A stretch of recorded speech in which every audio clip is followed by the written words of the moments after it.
Thank you. Just make sure I've unmuted myself.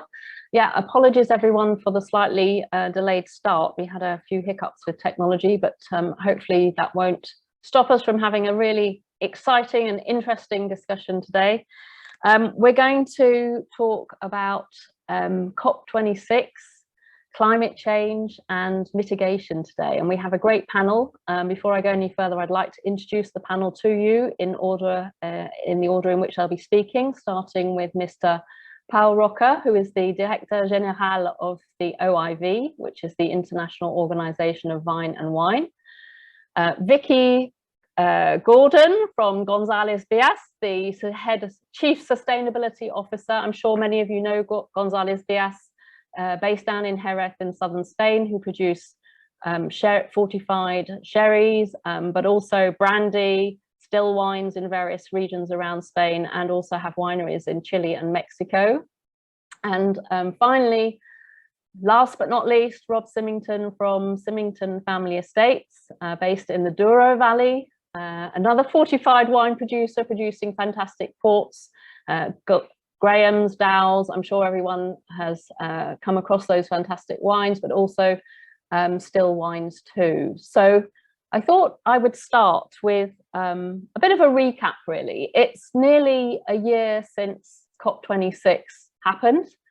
It was billed as the world's opportunity to get runaway climate change under control.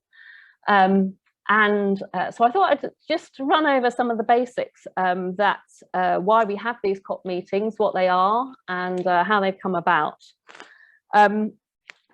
Today, before I go any further, I should say that we do appreciate that sustainability is much wider than greenhouse gas emissions and mitigation, and both González Vías and Symington Family Estates have, very far and wide-reaching sustainability programs, but I've asked them specifically to try and stick to mitigation today, so that's what we're going to be focused on. The world is experiencing unprecedented climate change. We know that. I'm not going to go through you just got to turn on the news any day and you will hear about something that's happening somewhere. We also know that this climate change is the result of human activity, and that was acknowledged by the world's leaders back in 2015 at COP21. So COP21, which stands for Conference of the Parties, is the annual United Nations climate change conference that brings countries together to actually look at what is happening in terms of climate change and what the commitments and what the goal should be. And that 2015 meeting was a pretty significant one, because that was, I would say, the first time that every single country acknowledged the fact that climate change was being caused by human activity. All the members of the United Nations signed up to commit to trying to limit global warming to well below 2 degrees centigrade, and ideally to target 1.5 degrees centigrade increase on pre-industrial levels. Just to put that into context, an increase of 1.5 degrees centigrade, generally the belief is that will mean 700 million people in the world will be living under extreme heat and weather conditions, and that 75% of the world's coral reefs will have gone. If the increase is 2 degrees centigrade, that will cause 2 billion of the world's population to be living under those conditions, and for all of the coral reefs to have disappeared. So where are we at today? I'm going to mention some websites because I don't want to go into all the detail. We want to get into talk more about wine, but I just thought this was good to give some context. But we're currently tracking at about 1.2 degree increase in temperature globally. If you want to track it, there is a website, climateactiontracker.org, which I go on to from time to time. There's all sorts of amazing and interesting reports on there. And the purpose really of COP26 last year, the question really was to governments about, can we still keep the 1.5 degree increase, the limit? Can we actually achieve that? And so Everyone has put in their commitments, their goals, and they came together. They've actually agreed and committed to increase the ambitions and to still try and hit that 1.5 degree target. And what that means, actually, the IPC, which is the International Panel on Climate Change, has indicated that to hit that target actually means reducing greenhouse gases by half by 2030. So that's not far away. That's 50% lower than they are, and to hit net zero by 2050. So the targets are pretty stretching. A reminder about greenhouse gases, what they actually are: carbon dioxide, methane, nitrous oxide, water vapor. They're all greenhouse gases. They're all naturally present in the atmosphere, and they're present at very low concentrations. But even at these very low concentrations, they have a big impact on our climate. Without them, the climate of the planet would be probably about 30 degrees centigrade colder than it is now, and inhospitable to life as we sort of currently enjoy it. So you might say, well, what's the problem then if they're there anyway and they're there naturally? Well, the problem is that for 800,000 years, the concentration of carbon dioxide in the atmosphere was relatively stable. It fluctuated a bit, but on average, it was at around 250 parts per million. And then since the Industrial Revolution, since we started using more and more fossil fuels, since we had increased population growth, that started to creep up. And by 1950s, we had passed 300 parts per million for the first time. And the upward curve has continued ever since to its level today, which is at 420 parts per million. And we see the similar things with both methane and nitrous oxide. They are in much lower concentrations in the atmosphere, but they are much more potent greenhouse gases, so they pose their own problems too. We know that the two main contributors to greenhouse gas emissions are the combustion of fossil fuels and agriculture. And what do we mean by fossil fuels? Well, fossil fuels are coal, gas, oil derivatives, peat, and these are basically substances that came about 300 million years ago. So in the Carboniferous age, before the age of the dinosaurs, from the decomposition of organic matter over millions and millions of years, these were actually produced. And we have, since the industrial age, started using them increasingly as a source of energy. We all use them every day. We use it for energy generation. We use it in our transport, in cars and vehicles. So basically what we are doing is taking carbon that has been in the ground as part of these fossil fuels and burning it and releasing it into the atmosphere as carbon dioxide. And whilst you can't see it, once it's in the atmosphere, it stays there, and it stays there for 300 to 1,000 years. So it just accumulates, and that is part of the problem. The good news is that there are some solutions. There are things that can be done, and we'll talk about those a bit later. I think before we move on to speak to Paul, just one quick thing. So that's talking about climate change at a very sort of global level, but to bring it down to wine, we also know that wine regions are already being affected around the world. We've seen it for the last, we've seen earlier harvesting dates, we've seen warmer temperatures, we've seen more extreme temperatures. This summer we've seen Epernay in the cool region of France that produces champagne hit over 40 degrees. We've seen the same in the UK. In Spain, we had heat waves in early June. We had drought conditions across northern Italy and all across France and Spain. So it's there. Perhaps before I go any further, maybe Vicky and Rob, you'd like to just comment on what's happened in your regions in this season. What have you seen? Thank you, Jane. Shall I start then?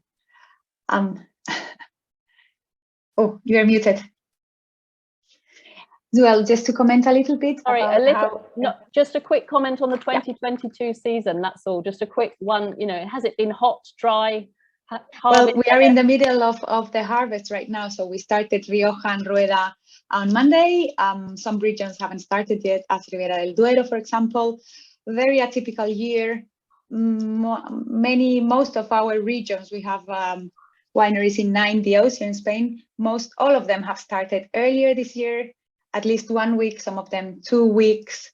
Very, very warm year in general with the heat wave you were mentioning. It has been record heat wave in Spain because of the degrees, because of the number of days, because of the extension, low rain. So yeah, yields will go down. Great. And Rob, I mean, the Douro is one of the most extreme environments to grow grapes, let alone anything else. I mean, what's it been like there It's been a pretty unprecedented year. We have had only 30% of the average annual rainfall so far. We had heat waves. Hang on. Oh dear. Sorry, my computer I don't know if Zoom has just clashed. Oh, you're fine. We can hear and see you. So okay, Zoom is frozen, but I'll carry on talking. We had July was the equal hottest on record. We expect August will be the same, and we started harvesting. It was the second earliest harvest day ever. So another really challenging year. The incredible thing is we still have conditions. Sorry, we lost you slightly there, but I think we have got the gist of it. Okay. So the point is, I guess, that climate change is happening, and it's something that we as a wine trade have to deal with and adapt to. But today, I think the question more is, we also have to recognize that we contribute to climate change, because all of us are producing greenhouse gas emissions, or wine companies, whether you're growing grapes, making wine, bottling wine, shipping it, transporting it, selling it, we're all generating greenhouse gas emissions. And so the topic for today is, what can we or should we do about that? So I'm going to turn to Pau, and with your bird's eye view of the wine trade, this global fantastic view that you have, and knowing everything that's happening in terms of governments' commitments, drives to bring greenhouse gas emissions down, how do you see that affecting the global wine trade? Thank you, Jane, and thank you because you really gave us, in a very few words, a very quick and compact explanation of what really happens, and I think it was very didactic. So that's the first thing I wanted to congratulate you and thank you for this work that you're doing. That it's very important with that integrates all this information in a way that everybody understands it, because the problem is very complex. And we also have to say that climate change is not weather.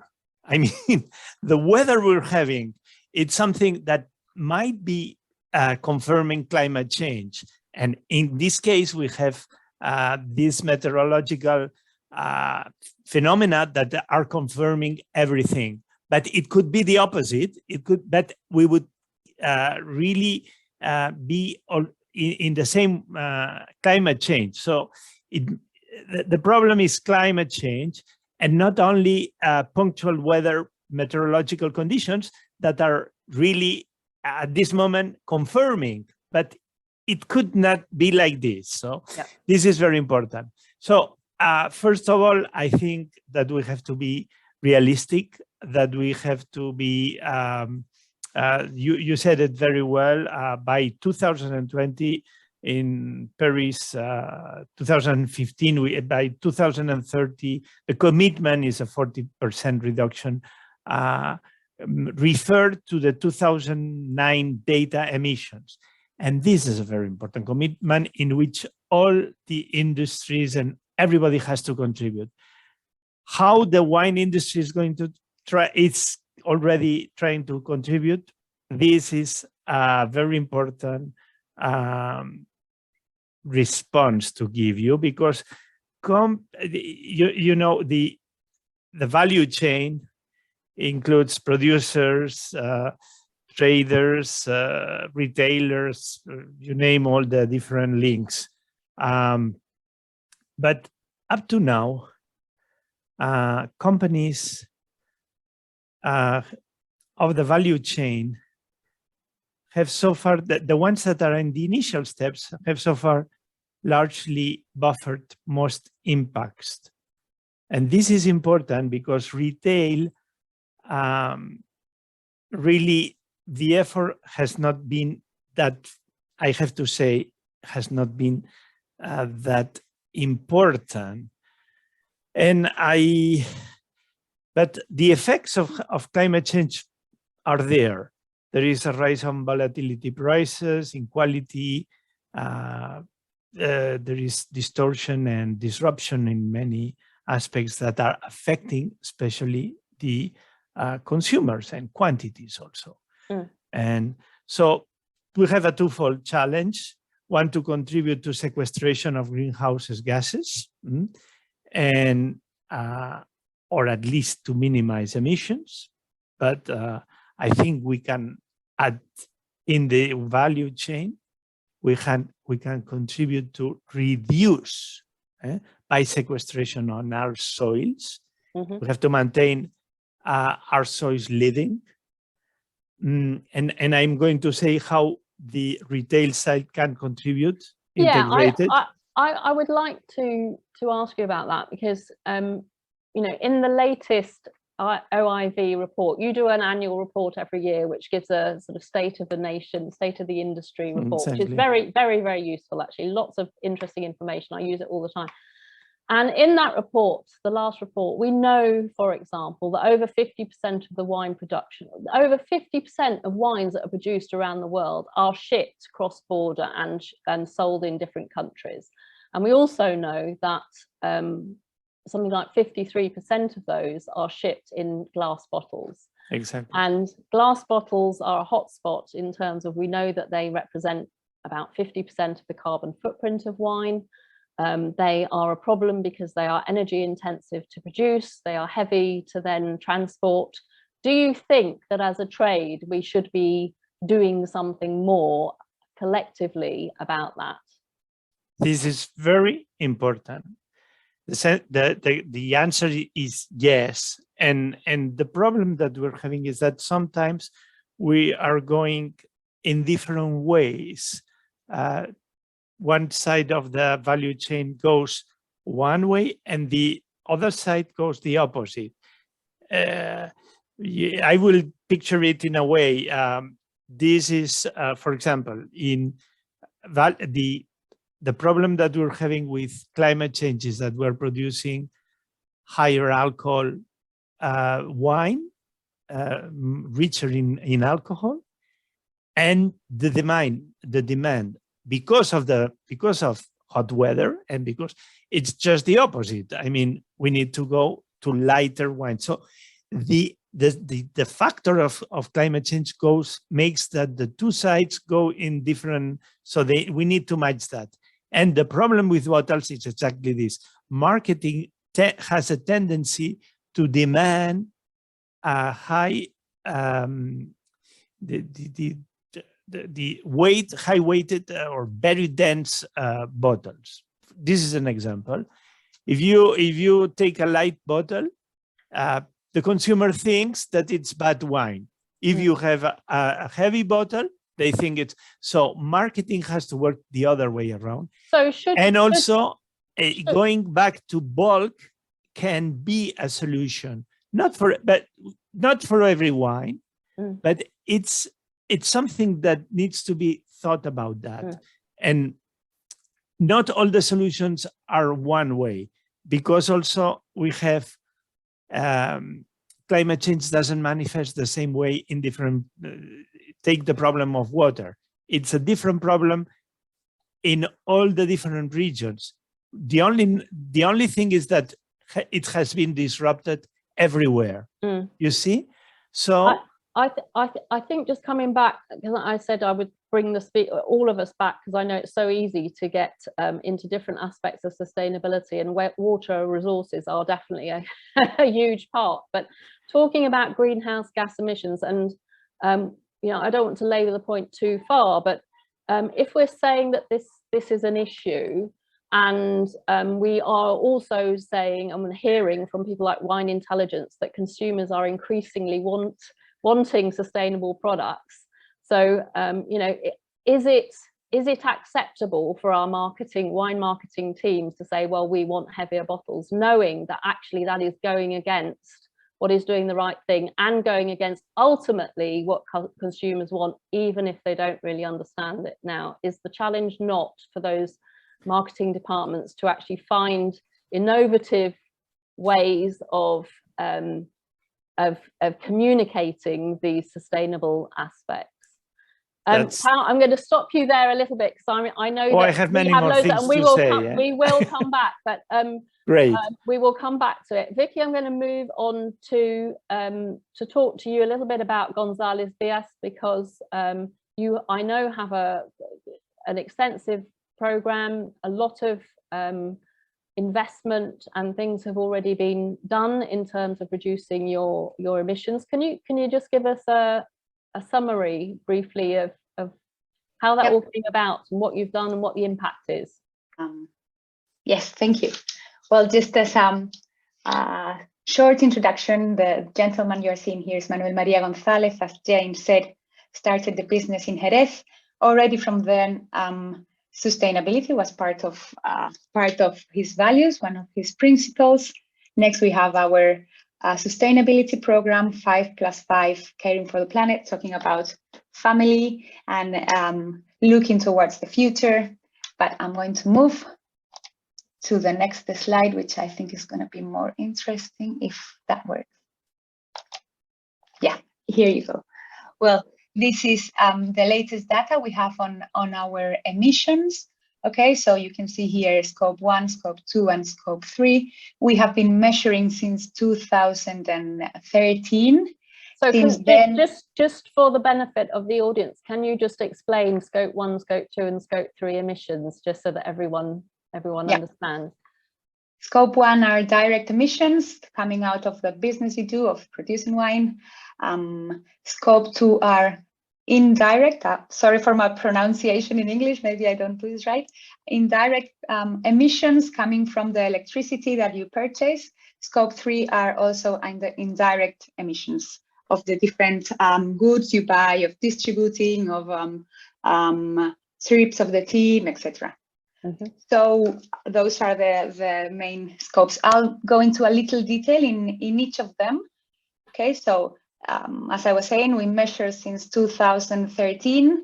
Since then, we have reduced 32% in scope 1, 2, and 3, and our objective is to reduce by 50% for 2030. So we are working in different plans in all the different aspects where we are having more emissions. In scope 1, we are doing only 7.38%. Most of them are fuels that we use in the wine producing, and also they are the fermentation emissions. As Pau was mentioning, we are working in that direction as well to see if we can capture them. Number 2 is the electricity we buy. In Spain, all we buy is green. So in Spain, this would be 0, but we also have wineries in Chile and Mexico. So this is what makes this one 75%. The scope 3 is the biggest one. This means all the goods, that we buy, for example, bottles that you were talking about, for us would mean around 40% of the emissions. Distribution, both upstream and downstream, so products coming here and us distributing them, would be between 10–12% each of them. So those would be like the main aspects of our emissions. We will have 2021 data for 2021 by the end of the year. So let's see how we are doing them, and yeah, working on the new plans. So You also asked, Jane, for some examples of what we are doing. I wanted to show, again, let's see, these two images. These are two photographs of two new wineries. The one below is Veronia in the Dio Rueda. This was inaugurated in 2018. The one in the top is in Rioja, Veronia as well. We inaugurated that in 2020. I show these two because, of course, we have wineries in different regions in Spain. So being efficient when you build a new winery is very different to being efficient in a winery that's been here for 175 years. So for people that are building a new winery or whatever new, if you put the sustainability in the beginning, like in the project, as part of the project, well, this is going to make a change. Well, just to go through some of the details in the top one, which is the most recent, Veronia in Rioja, we got the LEED Gold certificate, the LEED 4 Gold certificate. This is given by the US Green Building Council, recognizing buildings that are efficient and sustainable. Well, the landscape had a difference of 8 meters between the parcels, so we used that different levels to build the winery. Part of it is underground, and then we have used concrete as a material for the construction.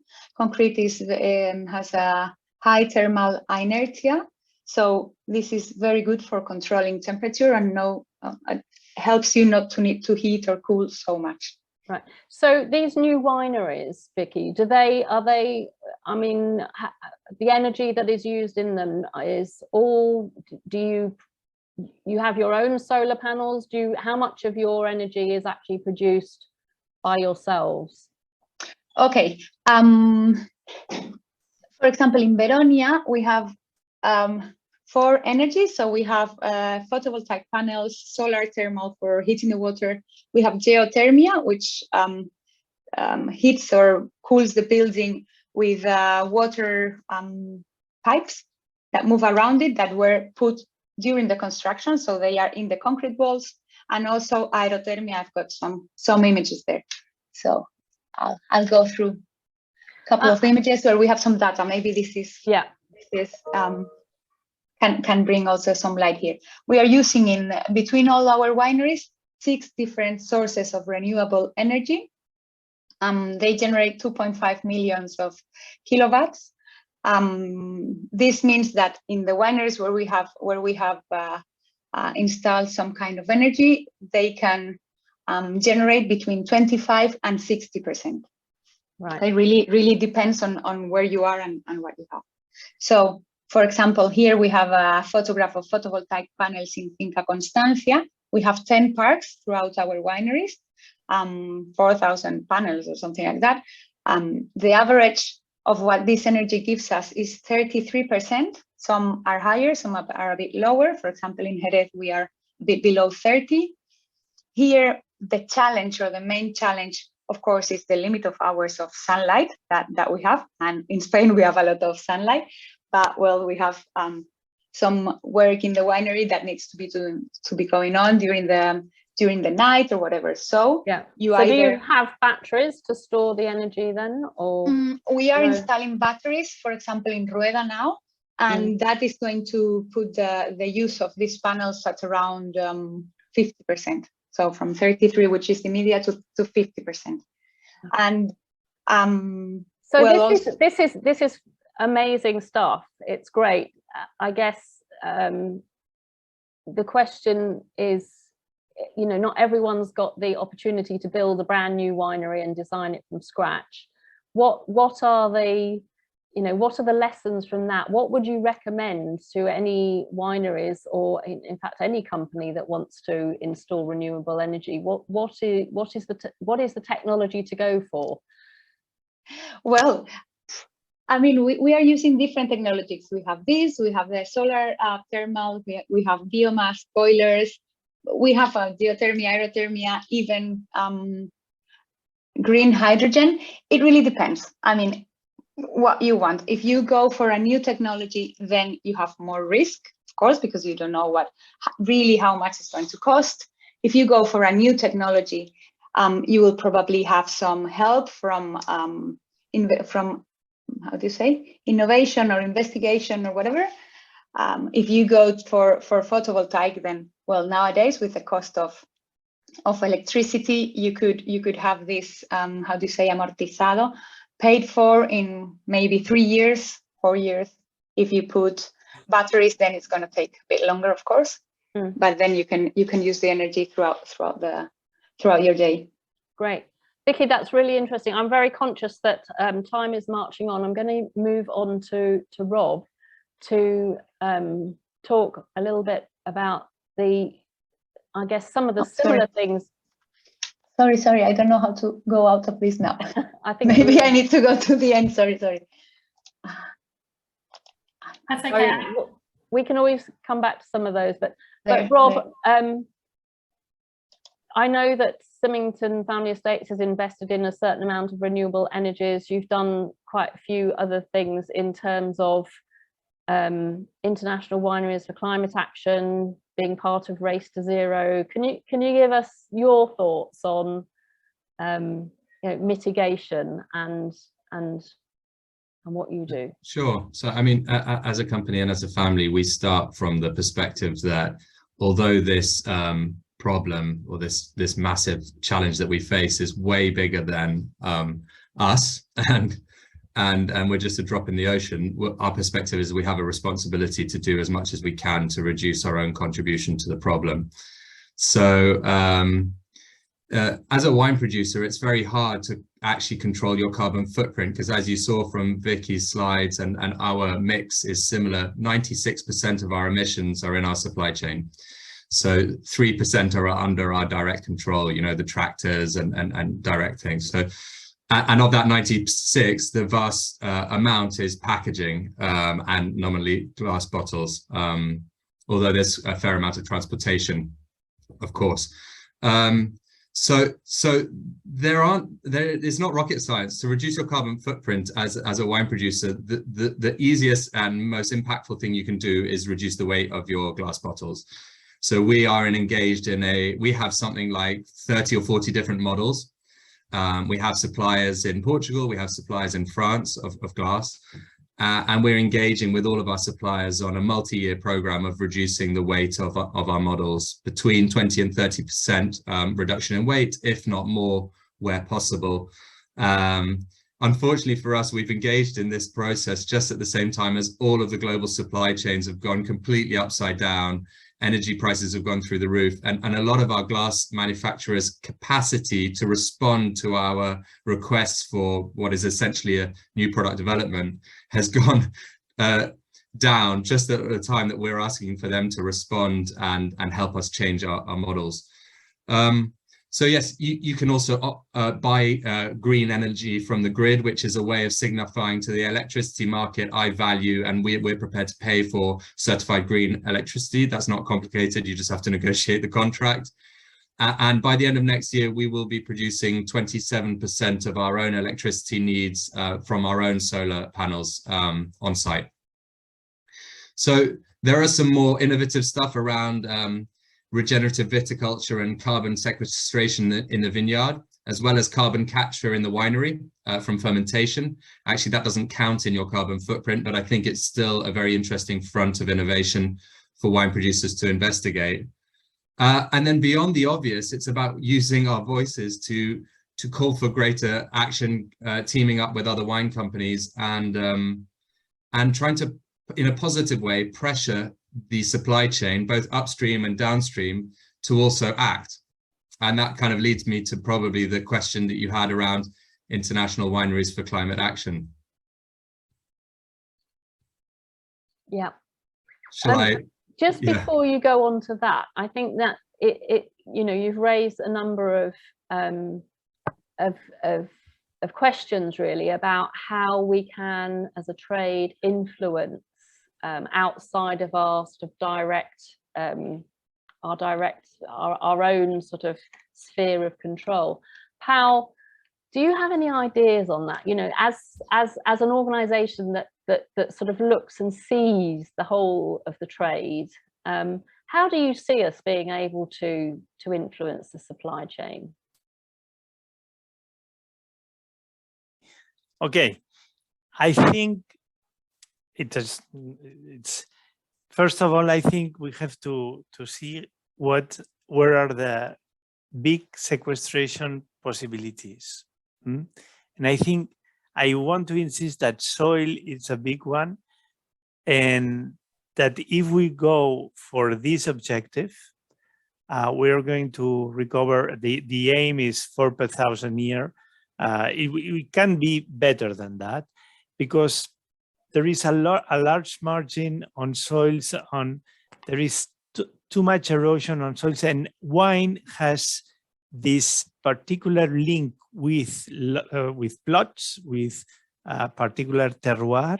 And so this is something that can be monitored very well, much better than in other, in other.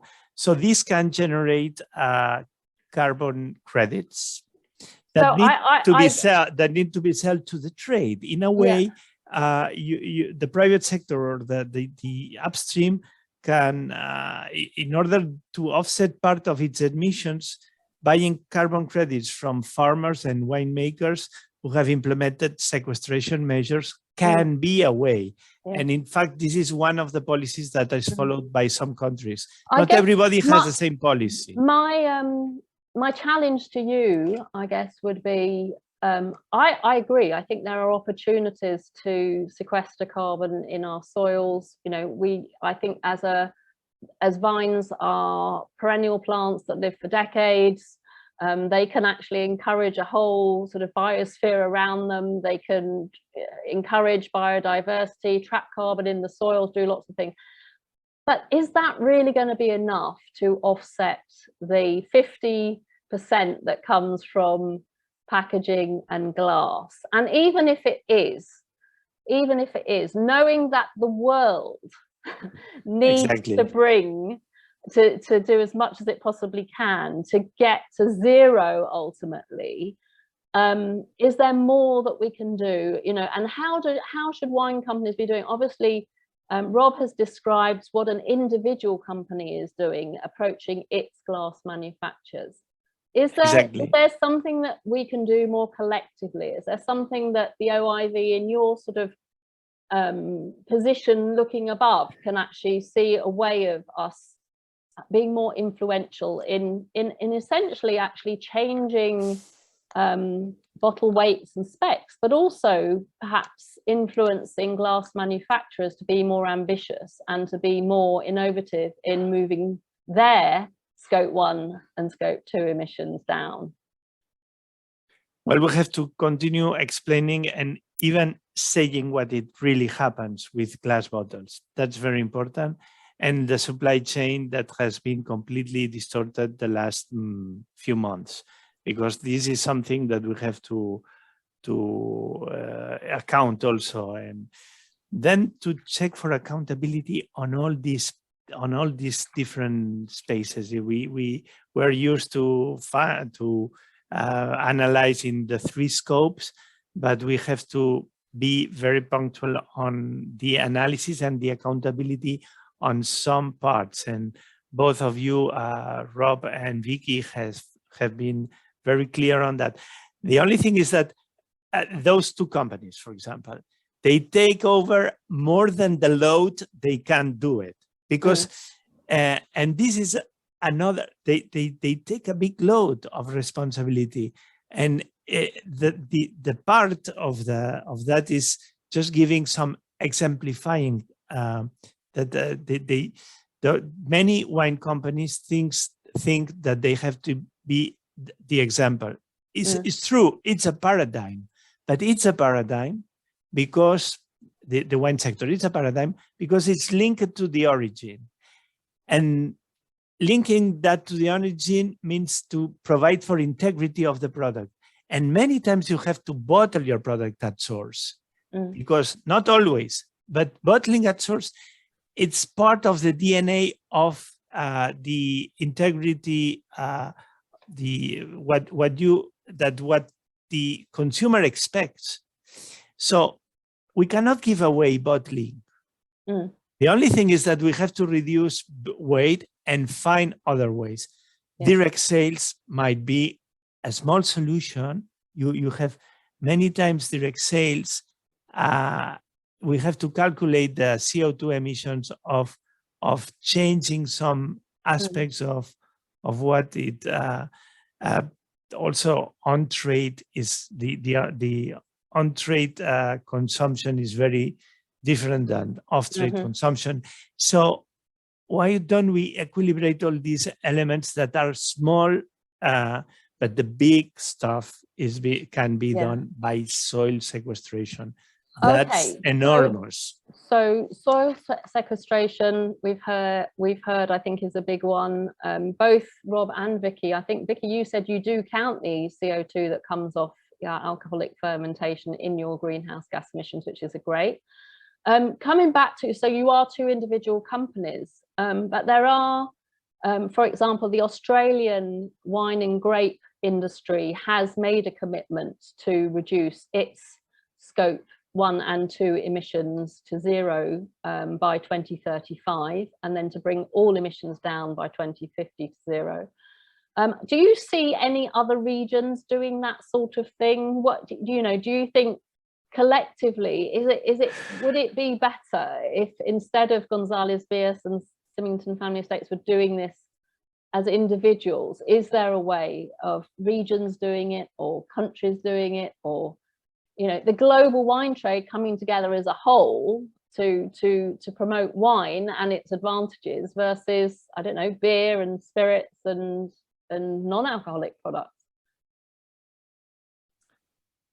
You're asking me? Or okay. No, well, there are different countries and different initiatives. Australia Emission Reduction Fund is it's an example to. Is there anyone else doing that sort of thing? Any other region that specifically says in a sort, maybe Austria?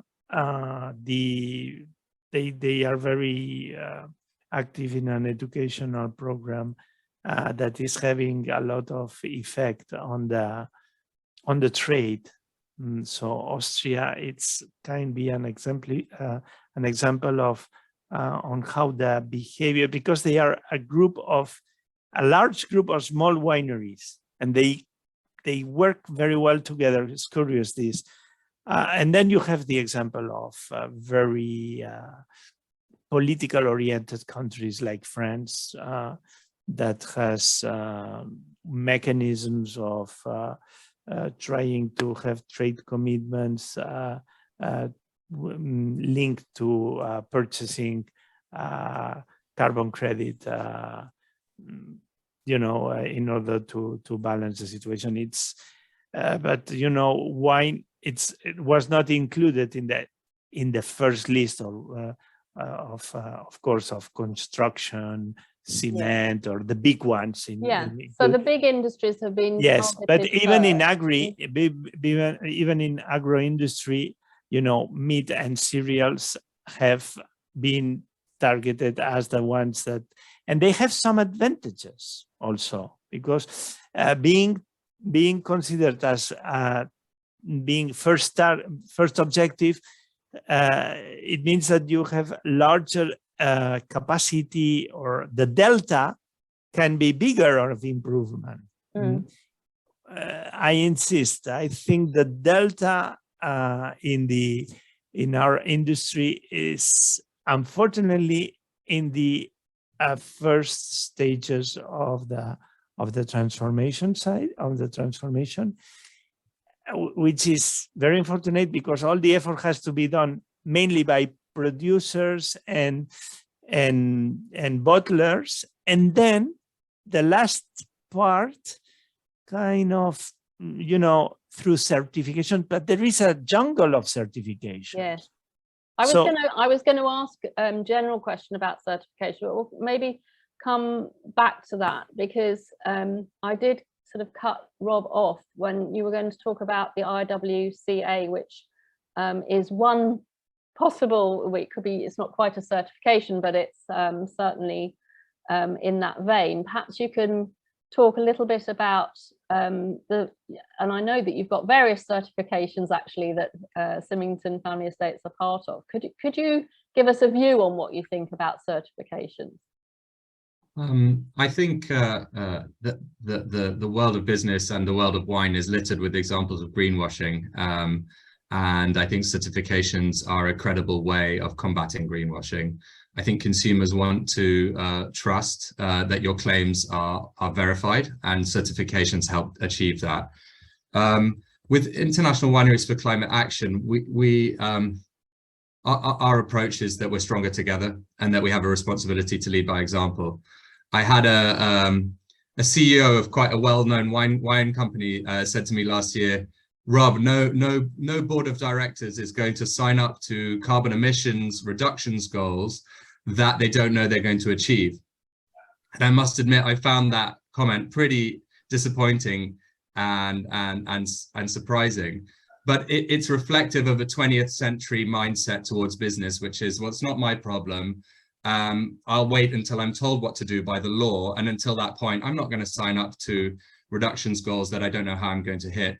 The 35 wineries that have joined so far, International Wineries for Climate Action, are taking a different approach. And to be honest, we do not know how we're going to achieve net zero. No one does. The global economy doesn't, one wine company doesn't, and nor does IWCA.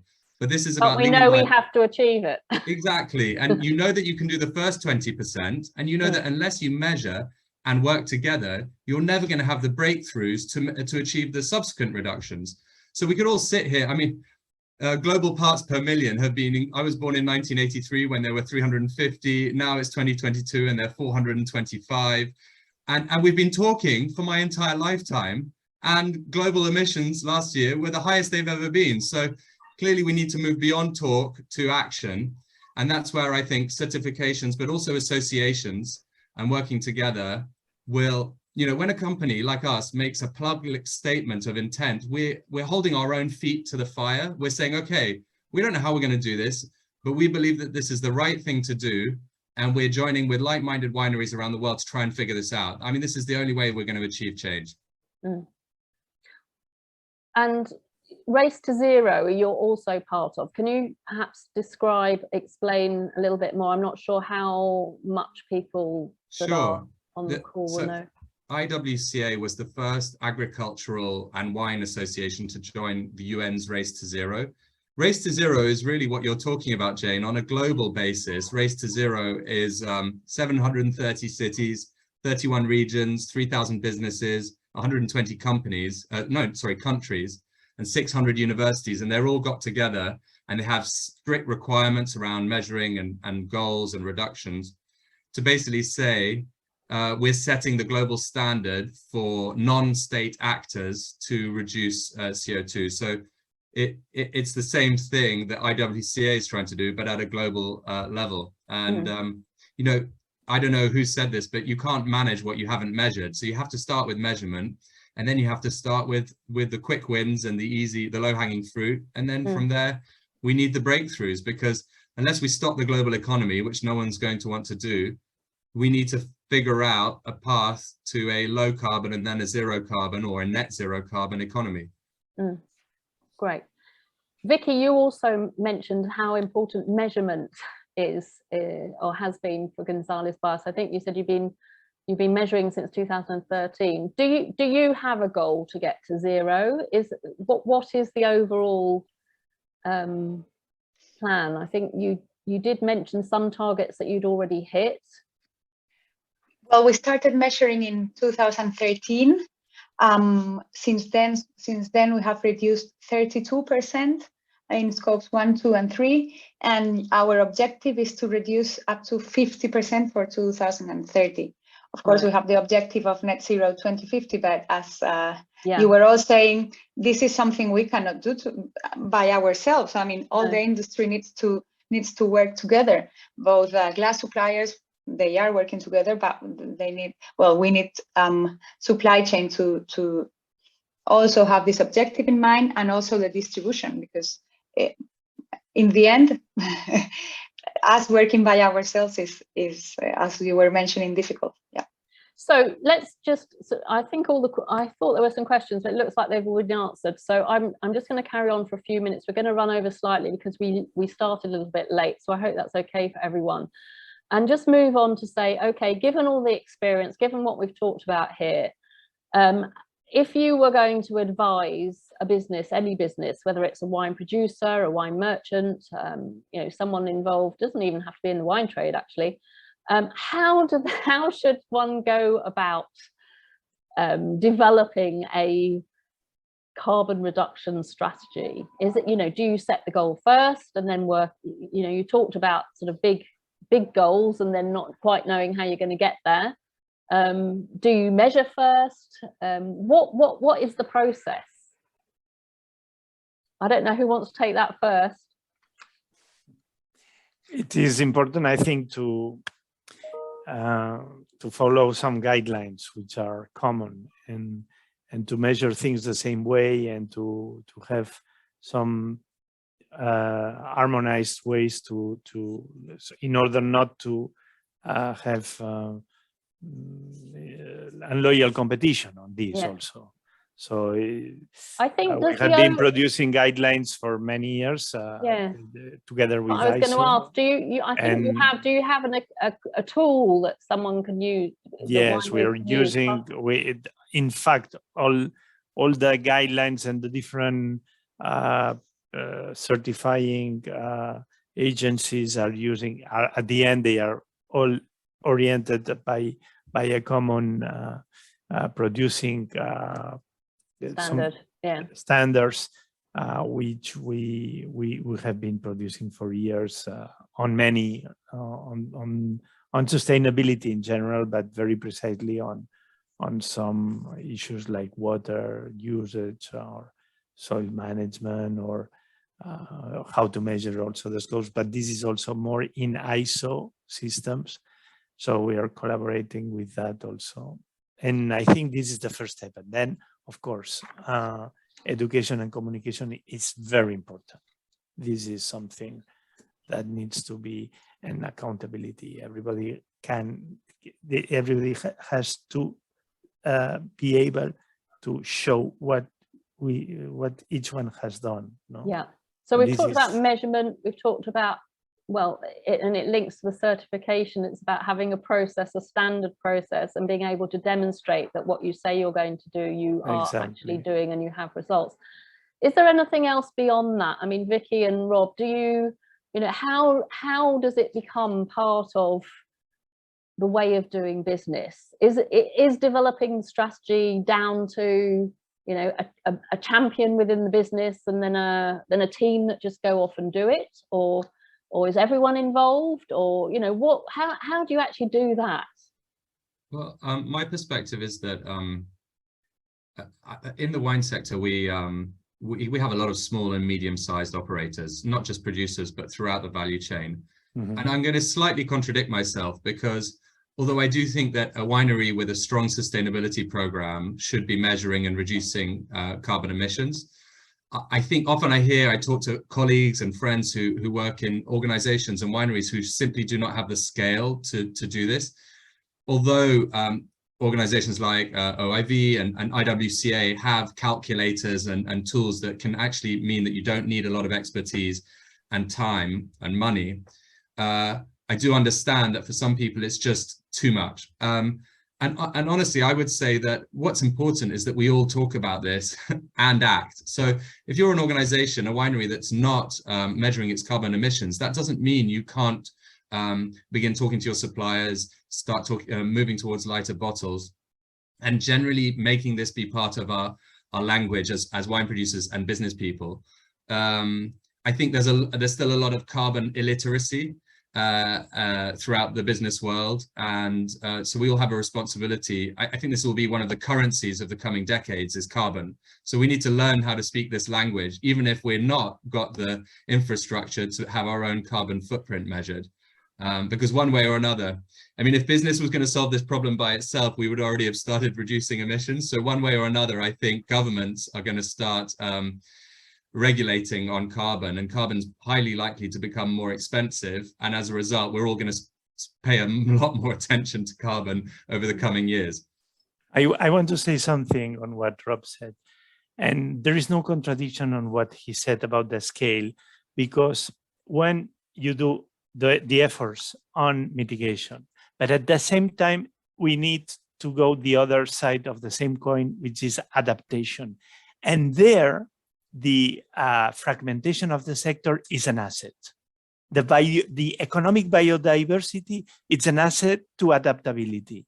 And being small scale, fragmented, atomized, and the response of that might be much more performing than in being mastodontic type of industry. So you have two sides of the coin. You have mitigation and adaptation. And on adaptation, we can be very strong because this economic structure provides for the right response.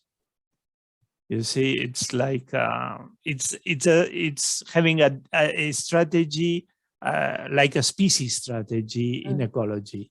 It's interesting you say, because I often think that as a trade we do tend to say, oh, it's very fragmented, we're all just very small, because of that we can't influence things.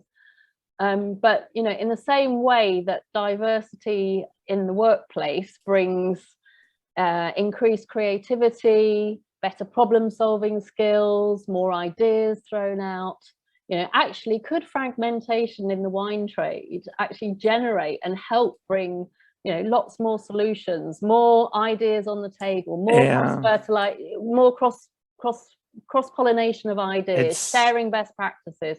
The last climate change brought to a selection of different species. So you have insects that are very fragmented, as you say, mammals that have a different strategy, that they survive. What we know is that dinosaurs disappear.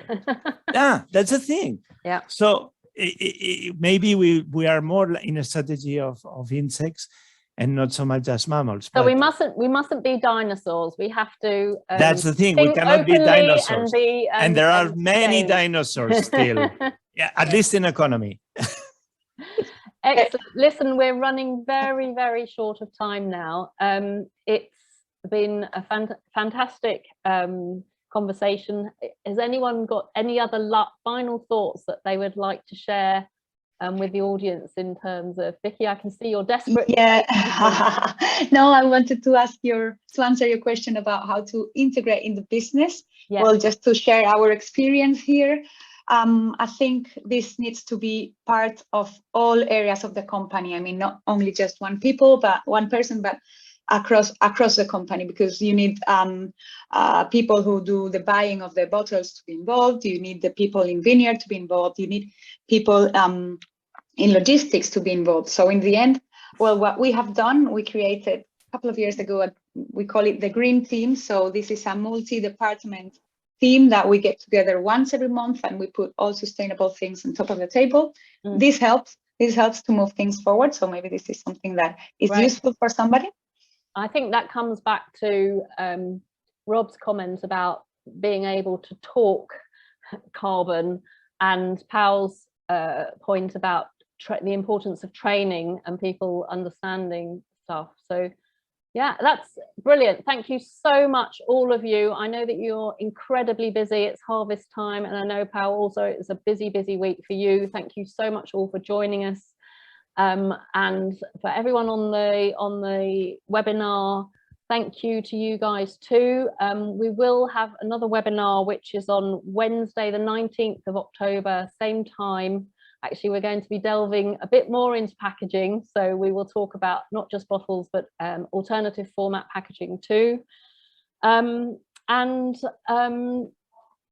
it, basically. Thank you all for being with us. If you let me just say a quick word, I think you're doing a magnificent work. I think IMW is part of the solution to climate change in the wine sector, because you're covering also this aspect of education.